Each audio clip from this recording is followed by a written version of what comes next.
most parents' goal is for their child is for them to be better than themselves. Yeah. You want your children to be happier, be more successful, like however you define those Yeah. things, but you want them to have better than you did. And I mean, I had amazing, but I still want you to have even better. Yeah. And, and really going back to the, relationship part, it's understanding that we have to respect ourselves first, Mm-hmm. right? Like the most important thing is that we have self-respect so that we can form relationships that empower us, that nurture And us. so we can pass the self-respect on to your kids because Yeah. your kids model their behavior based off of you. Yeah. If you're letting someone walk all over you all the time or scream at you all the time, like that's not healthy for your kids. And No. guess what happens? They think that that's okay. Yes. That's what they Kids are assume. sponges. Yeah, that's what they assume a relationship to be. Welcome to the Daughter Dearest Podcast with dynamic mother-daughter duo Simone and Olivia Knego, where they discuss the secrets of transformation and how to build bold confidence and unwavering resilience. From intimate conversations with inspiring guests to sharing their personal journeys of triumph and challenge, Simone and Olivia create a supportive space where every woman is encouraged to rise above her fears and love the woman in the mirror. Tune into the Daughter Dearest Podcast and join this special journey of connection and growth.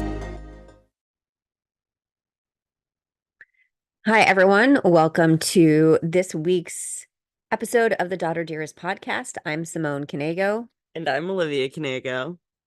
And yes, we are podcasting from Olivia's bed in New York City. And we decided if we're going to do that, we might as well just wear our PJs. So that's what we're doing. It's a very relatable podcast kind of day. Yeah. Like, we just didn't want to get out of bed and set the whole thing up. Yeah. So we just said, well, there's no room to set it up here. Yeah, that's honestly. fair. Honestly, my Yeah. bed is like the biggest space in the room. Yeah. So here we are in bed. And what we're doing is we're going to be talking about the parent-child relationship. So we thought this was kind of fitting that we're like hanging out in her tiny little room on her tiny little bed. I have a full-size bed. It's like pretty big for New York. Yeah, it is true. It's true. It's just not very big for me. Sorry. That's okay. So yes, I'm visiting for a night and figured we would podcast from here. Didn't really think about the logistics of it in terms of that, like if you both can't sit at her desk. So well, I mean, like for New York, my furniture is rather large, actually, I would say. Like, I have a pretty big desk for a New York bedroom, but that really shows you how small things are here because you can't fit two people. You can barely fit a person in this room. well, we're both fitting in here right now. So let's talk about parent-child relationship. So I think a lot of times, and when I was a younger parent, I was really focused on it was behavior, right? I was so focused on I was the parent, you're the child. My job is to nurture you, educate you. So I think that like you guys as parents had like a turning point, and I think it comes down to like the more you work at a job, you get better at it. So like the more kids you have, the longer you've been parenting, the better you get at it. And I think like the turning point was with the younger kids of being like, okay, like you need to sometimes have like you don't always have to be the parent authority figure. Like it's important to have an actual relationship too. Yeah, I think that you need that connection. So figuring out something that's going to continue with you as your children get older and become adults, that you do want to be able to hang out with them. And a lot of times you don't see that with parent-child relationships. I actually was in an Uber the other day, and the guy was telling me that he really doesn't have much contact with his children and as they became adults. And I feel like the piece that's missing is that you connect with each child individually and you find something that kind of brings you together. So whether it's travel or dining or wine or books, Yeah. whatever it is, something that you can keep that connection for a long period of time. Yeah. I mean, in the end of the day, I think like as a kid, well, like I feel like I can say like your parents, obviously they are so important to like who you become as a person, but if you're just giving your kids like the bare minimum of like living, Like they don't have a relationship with you outside of that. So then when they don't need that like food, shelter, water anymore, they're not going to come back to you because it's just like you didn't provide them anything but that. You didn't give support or like want in to have an actual relationship outside of that dynamic, and it's very harmful, I guess. I think it's like important to have like, I don't know, a friendship relationship with your kids. It's so disputable. Like if you, I'm sure there are plenty of people that would say that your job is to be a parent and not to be their friend. Yeah. But I do feel at some point you have to make that shift to trusting that you've done a great job at raising them so that you can now be their friend. And you're always going to be their parent, right? Like I'm Yeah. always there to help and give advice and all those kinds of things. But I think with each of my kids, I have a different connection, a way that we connect that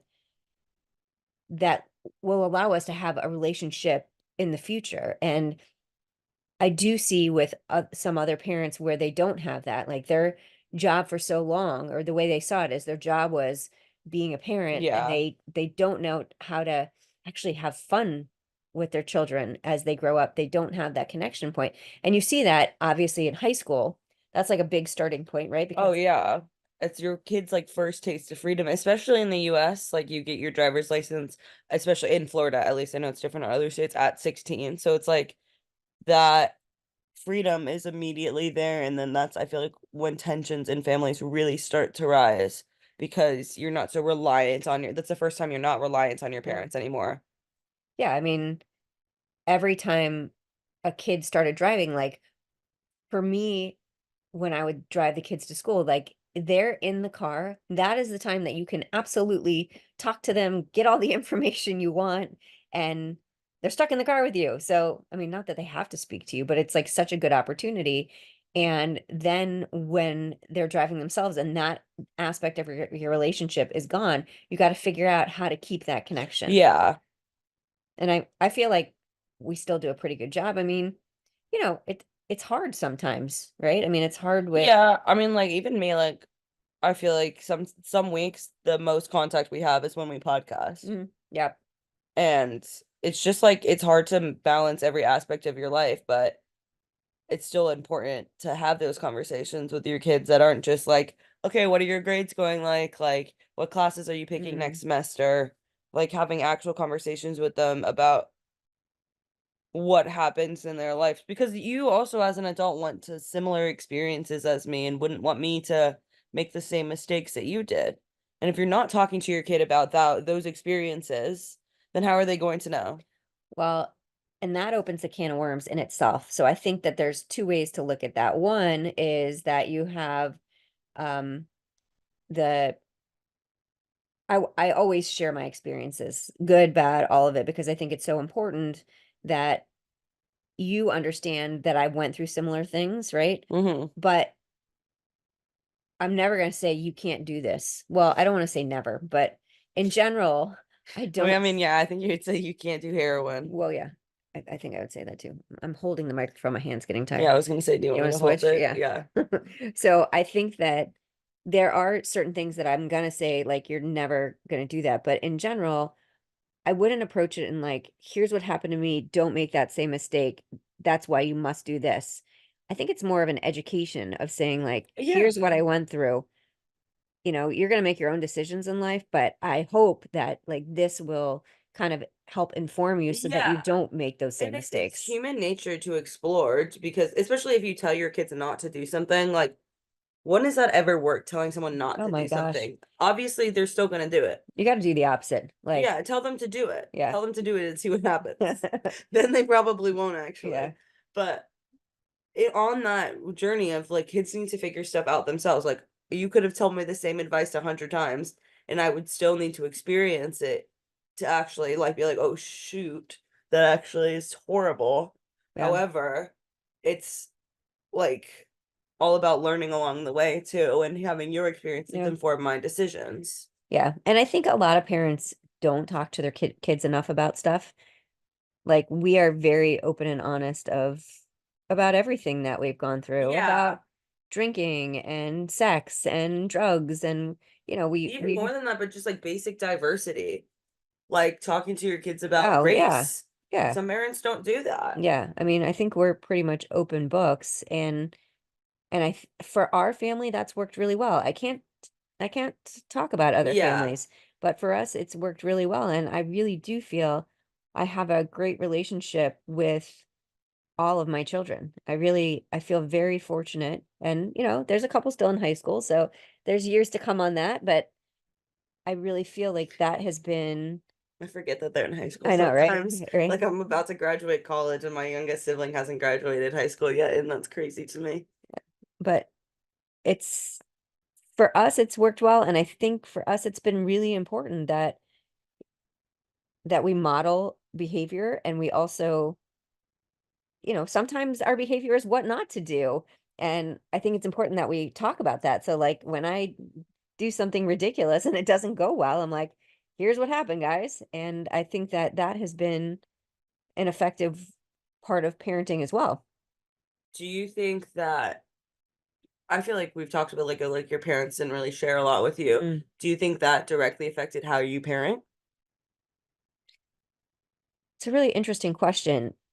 Yes, I think that I think because of that, because I was able to go back and really kind of revisit how I was raised. And again, I had great parents. Yeah. They really did the best they could do. They weren't the ones that would tell you everything.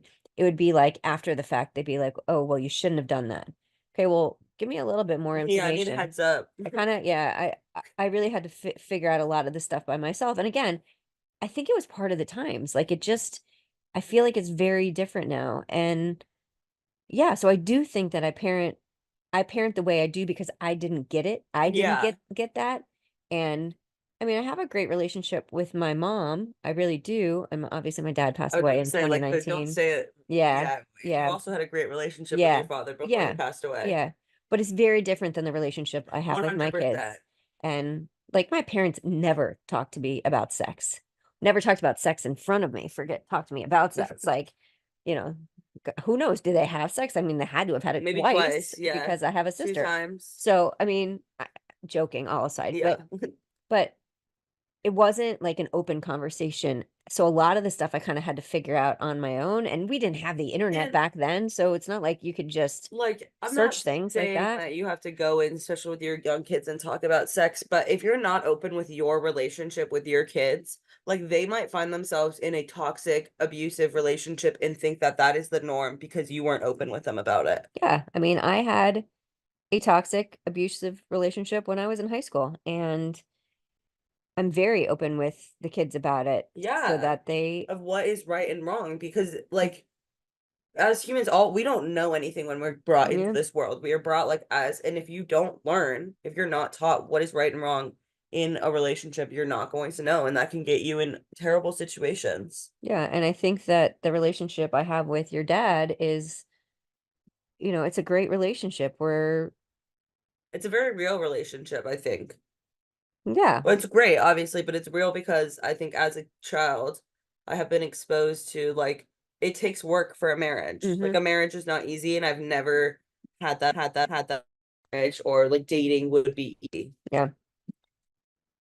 It's also real because it's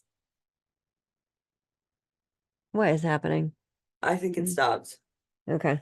We're having a microphone issue. That's what Cut this happens when bit. that's what Yeah. happens when Don't you podcast it, bed, podcast guys. from bed and you have to hold the microphone. And I think she started messing with it. Yeah, my nail hit the wire. Anyways, yeah, I think, we do have a real relationship. We're not big fighters. We just don't fight, but I think we have very open communication, and sometimes we have open communication in front of the kids, and I think that is important as well because that's a healthy relationship has to have Yeah, communication. And also, when he comes up and kisses me, they'll still be like, "Oh, gross." But you know what? obviously. I think it's good for them to see that too, right? Like Well, that yeah, that's a healthy even if relationship. you never saw your parents showing affection, like you would Yes, I not. can Oh, imagine. never mind then. You would not know that that's normal. Yeah. Like you want to teach your kids. Like I feel like or maybe I don't have kids, But I would say Really? most parents, thank God, most parents' goal is for their child is for them to be better than themselves. Yeah. You want your children to be happier, be more successful, like however you define those Yeah. things, but you want them to have better than you did. And I mean, I had amazing, but I still want you to have even better. Yeah. And, and really going back to the, relationship part, it's understanding that we have to respect ourselves first, Mm-hmm. right? Like the most important thing is that we have self-respect so that we can form relationships that empower us, that And nurture us. so we can pass the self-respect on to your kids because Yeah. your kids model their behavior based off of you. Yeah. If you're letting someone walk all over you all the time or scream at you all the time, like that's not healthy for your kids. No. And guess what happens? They think that that's okay. Yes. That's what they Kids are assume. sponges. Yeah, that's what they assume a relationship to be. And so I think that it's so important that we are, that they see all aspects of our Yeah. relationship, that this is how you should talk to someone. Like this is, you should not accept this way of someone talking to you. Those kinds of things that I don't think we do enough. Yeah. So, and that's why I focus on that with them. Where do you think the line is, though, between being a parent and being a friend? I do think it changes a lot as they grow up. I mean, Okay. I think that obviously when they're younger, it's you're focused Yeah. on parenting Also, because you're trying to raise a good human. yeah. And then as they get older, I mean, high school's a tricky spot I would say high because school's probably the trickiest. yeah, because They're starting to get cool, but yes, you can't expose too much. right. Like you And don't want to be the parent that like the other parents talk about, and it's like, oh, they go over to that kid's house because they they let them drink with the smoke and parents or they drink. yeah, yeah, Like you don't want to be that parent. you still have to. So it seems so difficult though, like to find the line. I think for each child it's different. I don't think there's Yes. like a direct line. I think And that's that why these parenting books are like, you can't follow it step by step. You need to know your kid. yeah, because guess what? They're human. They're not, Yeah, you I'm not a can't train them robot. like that. Yeah. I'm also not a dog. Yeah. True point. Would be much easier if I Oh was. my gosh. Yeah. I could teach you to sit and stay and I know. But yeah, I would say that high school, and I'll take it over now. High school is probably the most difficult because kids they want their independence Hmm. and there's so many external pressures. Yeah. And so, And it's crazy now that I'm like at the end of college, how ridiculous high school was. oh, yeah, I mean, that's Because what I love. nothing matters. Yeah, all that stuff that you were so So stressed stressed about. out. And then you go off to college and you meet your people and you don't ever have to revisit You any don't of have to that think about it again. crap that you used to do just to feel like you needed to fit in, right? Yeah. Yeah. Or just even the stress from studying for exams that you have in high school is it's just not what college is like. Yeah, for sure. But yeah, I would say middle school is a little bit tricky because the middle school relationships, I think like at that point, like it was just giving you guys support Well, and and be right like, now I think middle schoolers are horrifying or no, terrifying, not horrifying. Terrifying because of like the social media age and like I can't tell the difference between a 12-year-old and a 15-year-old right now. yeah, you're right. And so like how do you parent that situation for a kid that is acting and is appearing to be much older than they are? I've been really fortunate that I really haven't had to deal with that much. I mean, I was a tough kid. I mean, and I think part of that came from that I didn't have someone saying, here's what I went through, or here's what I didn't go through, or here, think about this. It was just like, don't do this. Like that was Yeah. my, Well, and you guys always spun it like your bad high school stories in a way that was funny, haha. Like that made me laugh, but I would never actually do that. yeah, Like that's so silly, Mom. I can't believe you would have done that. yeah. And, with my stuff that happened in high school, I was tough. I dated a horrible guy. And that made my relationship with my parents really difficult at Yeah. periods of time. But it was what I think I was missing, and I think what a lot of kids yearn for is open communication with their parents. And you think that sounds like backwards, but kids want to know you care, that you're interested in what they're doing. And they want, actually, there was like recent studies, and I forget the percentage, but kids want you to talk to them about not using social media so much. Like they want that intervention because they feel so stuck and they can't navigate it by themselves. No. I mean, you're a 16-year-old. Your brain is not fully formed. My brain's at 21, not fully formed. That is for sure.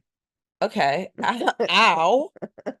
But your brain's not fully formed. You're navigating this new online social place where the pressure is horrendous. Like yesterday, and we think it's silly. We know it's silly, but yesterday, my roommate and I spent a full 30 minutes going through our Instagram posts from the last 3 years to see how many likes we had gotten. Oh my And it's gosh. ridiculous to even think like that. Like that's a thought process. But like, how is a 16-year-old? And that in the end of the day, this is silly. Okay. I know that in the end of the day that this is very silly, but a 16-year-old doesn't know that. A 16-year-old is still basing their image off of what they see online. Yeah. They're not ready, right? I'm so anti-social media for kids. I think it's such a great way for adults to keep connected. I think LinkedIn is like primo social media for me because it's like it's good for stalking people. You know what I mean? You can see their career, you can see any but like they can life also see, updates, they can also see which that you stalked it them. makes it more a cohesive Yeah, environment. So right. it's not They as can see that weird. you looked at their, But I don't think we need Instagram and Snapchat. Like I don't think they are healthy forms of communication. I I'm don't not think gonna what they've disagree. Yeah, become. I'm not gonna disagree with you. My problem is that a lot of people, they're so much of their business is based Yeah. off of social media. So I don't know how you kind of It's navigate just that. like it feels like something that kids should not be allowed on. It just doesn't feel appropriate for adults and kids to be in the same platform in a place that's like, yes, content is restricted, but every single platform varies. Like Kick, you know what Kick is? No. Kick is like a video platform. I don't use it, but they have no content rules on it. Like they don't ban anything. Okay, that's And it's interesting. publicly available. Huh. Like you don't need age, and I know it's hard, age verification and all of that. I just feel like the space needs to be regulated more than it currently is.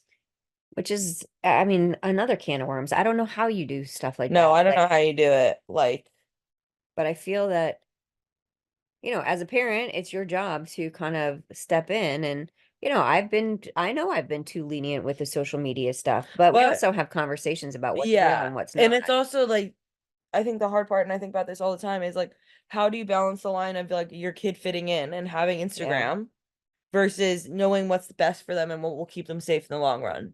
I think about that all the time. Yeah. And that's what what I was going to say is that it would be very hard to get rid of social media for your child if all of their friends still have it, Yeah. right? And that's the thing. That the thing is that the kids want to be doing what their friends are doing. Yeah. And obviously we want to teach our kids the skills so that they can say, I'm not going to do that. It doesn't have to be a peer pressure thing. Social media is different. Social media, it's like, and I crack up. Like your brother will say, he'll give me some like bit of information. I was like, oh, I guess you must have saw that on TikTok, huh? I was like, that is not real. Or he'll like be like, You know? Mom, can you make this food? Oh yeah. And he Come up with a sends like recipe. recipes that are like, I mean, that stuff kind of valid though. no, He I sent some agree. good That's stuff. fine. But it's just like the misinformation. Yeah. No, there is a lot of misinformation, and it's again, it's teaching them to be able to navigate that because this is not going Also, away. it's not going away. Also, navigating what's posted online and what they Yeah. post. You need to be looking at what you're because they don't know that like posting a picture with a red still look up at 16 years old is going to come back to bite them in the ass at 23 when they're applying for their first position. Yeah. There's a It lot of will. things that they don't As much that as we don't tell them yeah, enough about. I mean, I feel like I do, but it's like it is permanent. You post a picture, it is it's there permanent. I'm forever. sorry, like it is. As much as employers like to say that they don't care about your social media presence, every single recruiter looks you up online before after they look at your application. We had a friend's kid, I'll say it this way, was dating a girl, and one of his friends saw a naked picture of her online in some forum. And so the friend sent the other friend the photo saying, hey man, you might want to get her to take this down, which it wasn't possible because once it's there, it's there. But also you should be aware of this. Well, the crazy thing about that story is by the friend alerting him to this, that he could be charged with distribution of child porn because he sent that photo to someone else. So it's all of these little details that we have to teach our kids. Like, you Yeah. just don't mess with stuff like that. Yeah. You just, Yeah, it's actually like obviously your parents tell you not to take naked photos of yourself when you're a kid. Okay. yeah, Like, and that's a very candid conversation to have. Like, we're in the era of sexting and nudes. right. But it's not just because they want you to keep your modesty. It's because it's genuinely like a thing that could get you in trouble with the law. Yeah, it's bad news. You can be in possession of child pornography. If you're like sexting your boyfriend back and forth, that's what that is. Yeah. Yeah. So And if you don't talk to your kid about that, they're not gonna know. yeah, we have to have these conversations. Uncomfortable conversations They are. are, They're awkward. yeah, but you know what? Like, you have to have them. We And have to have it them. makes the relationship that you have with your kid significantly better. I think when your kids know that they can come to you for any issue That that they're you're dealing also with. human. Yeah. Oh yeah. And I mean, gosh, my kids know I'm very human. But like it's important that your kids see that you are also human, that you made all the stupid mistakes too. And guess what? I'm still kicking and I'm still Going out and doing having amazing fun. things. Yes. Yeah, we went out and had a little too much fun last night. See. But we all these bumps in the road really led me to where I am today, right? And that's doing a podcast from Olivia's bed. But Yeah, this is highlights, yeah, Mom. this is the Okay. highlight We're of my going out to a life. nice brunch with all my friends after this. I Yeah, feel like you should say that. And yeah. you're about to go to London. Like I know there's lots of good things happening. this is just like a weird snapshot of life currently. Yeah, I like it actually. I was like, oh, maybe we should do more like this. I know. Wait, you just need to set up your office so it's like very cozy. Yeah, for sure.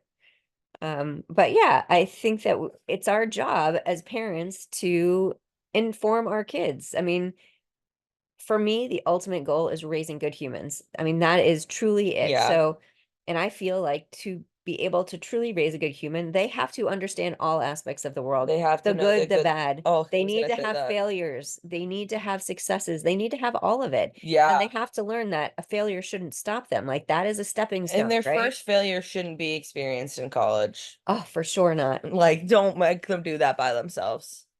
Yeah, I mean, they need you when something happens. And so that again goes back to what we were talking about at the beginning, is building a relationship beyond the parenting relationship, really finding that connection piece with your child, whatever it might be, that Like will going to continue. sporting events is just the bare minimum. Take them out to dinner afterwards. Get to know your kid. And get to know their friends. I think that's like a Yeah, key. and that because it honestly is. It's so helpful. Like it makes you want to hang out with your parents when your friends want to hang out with your parents. Yeah. Like last night, my friends were not going to go out at all. And then I was like, you guys should come drive drinks with at a bar. And then we ended up going to like 3 bars last night Yeah, instead. we did. But like it made it fun when your friends are also friends with your parents. Yeah. And I'm really thankful. I'm very fortunate that it has worked, but I feel like the reason, if someone would ask me how do you have such a great relationship with your kids? And I would truly say, because I've figured out how to connect with them beyond parenting, right? I figured out what they need from our relationship that isn't just Yeah. money, food, here helping them do their college applications. It's everything else. It's everything else that leads to a lifelong relationship. And to me, that's key. Yeah, and honestly, like for the parents that are really struggling with their teenagers out there, I think your teens just want to know that they can come to you. Like they might not want to come to you all the time, but they want to know in the end of the day that if their high school boyfriend breaks their heart, that they can still like come and talk to you about how painful that was. And you're not going to judge and you're not You're going not to going to judge and criticize. you're not going to criticize. They want Yeah. to just be able to cry. Yeah. Yeah, I think that is crucial. And I think a lot of times we feel like as a parent, we always have to be giving advice. We always have to be No. saying, well, I told you so, or you should have Sometimes done this. I think I apply this to my friendships as well. Sometimes when someone comes to you trying to rant or they're very upset about something, I like to ask, what are you looking for here? Do you need to rant? Do you need to cry it out? Or are you looking for advice? Because like I'm not great at reading the cues of what someone wants. So it's better if we just lay it out and then we can have a more productive session of whatever. Yeah, I think that is great advice. I think that really is. Yeah. You left your calendar over there, so I I'm gonna know. get up and we're gonna maybe we won't. keep talking. Me. I don't know. I think I have a great relationship with my parents. Maybe I'm just lucky though. No, I think I'm lucky to have parents that understood the needs that I needed with communication, that like gave me the space, but let me come to them when I was ready to talk about something. Because you can't force your kid to be ready to talk about something. Okay, go ahead. This is Oh, pretty you good. want to do it? No, you do it. Oh, okay. Oh, well, almost happy Mother's Day, or happy by the time this will come out. Yeah. So, very fitting episode. Happy Mother's Day to all the moms out there. Remember that Absolutely. you're probably doing a great job. Yeah, you are doing a great job. Well, you are. Oh, I am. Oh, thank you. I'm not a mother yet. Oh, yeah. So, I thought you were talking to all the mothers well, out yeah, there. they are doing great jobs. Yeah, And it's the hardest job in the world. it is. It sounds, I like think about all the loopholes that it's not just feeding and changing and burping.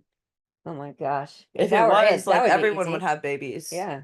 No, it's everything else. Yeah, the emotional stuff. Okay. Even if you're dealing with what appears to be the most annoying person in the world, you still get to decide whether you're going to be annoyed. If your mother-in-law is nasty towards you, you can be nasty back, you can be hurt, or you can do nothing. You can even choose to return her nastiness with pleasantness or understanding. I like that. I like that too. It's really, we all have a choice. We all have a choice every day with what we do, with how we show up for our kids, how we show up for our families.